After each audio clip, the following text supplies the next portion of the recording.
कहानी रहस्यमयी किताब। किताब करती थी इच्छा पूरी, किताब की शर्त ना मानने पर भुगतना पड़ा अंजाम। सूरज के हालात अच्छे नहीं थे। सूरज अभी नौकरी की तलाश में है।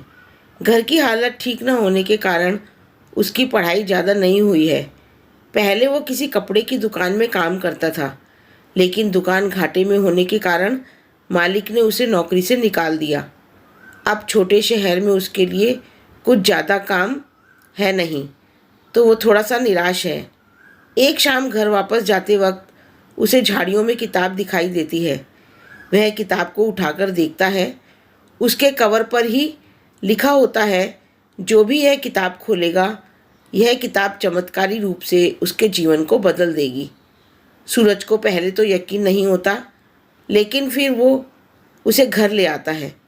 घर पर ले जाकर वह किताब को खोलकर पढ़ना शुरू करता है। किताब में लिखा होता है, आप गरीबी से परेशान हैं, अमीर बन सकते हैं, और उसे एक लॉटरी की टिकट का नंबर लिखा हुआ मिलता है। सूरज लॉटरी की टिकट लेने जाता है। थोड़ा ढूंढने के बाद उसे उस नंबर की टिकट मिल जाती है और उसकी 1 करोड़ की लॉटरी लग जाती है। किताब में आगे जैसा लिखा होता है, सूरज वही करता है। किताब उसे एक बस लेने को कहती है।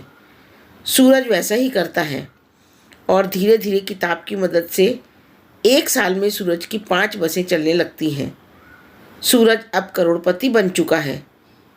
फिर एक दिन सूरज एक अहम नियम को तोड़ देता है। किताब की शर्त यह थी कि उसे रोज़ एक बार खोलकर पढ़ा जाए। सूरज पैसों के नशे में एक दिन किताब खोलना भूल जाता है।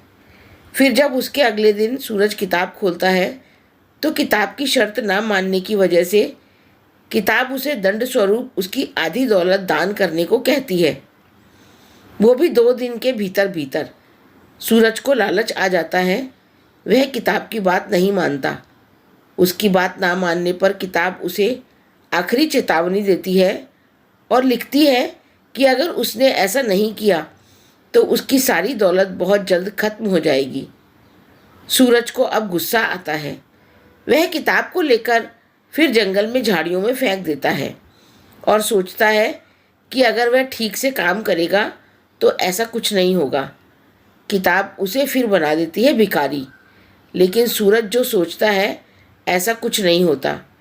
उसकी एक बस किसी बड़े नेता के घर की दीवार तोड़ देती है। फिर सूरज पुलिस और कचहरी के चक्कर में फंस जाता है, जेल भी जाता है। धीरे धीरे किताब ने जो बोला वह होता है। सूरज फिर अपनी पहली सी हालत में लौट आता है। सूरज उस किताब को खोजने फिर जाता है, लेकिन उसे वह नहीं मिलती।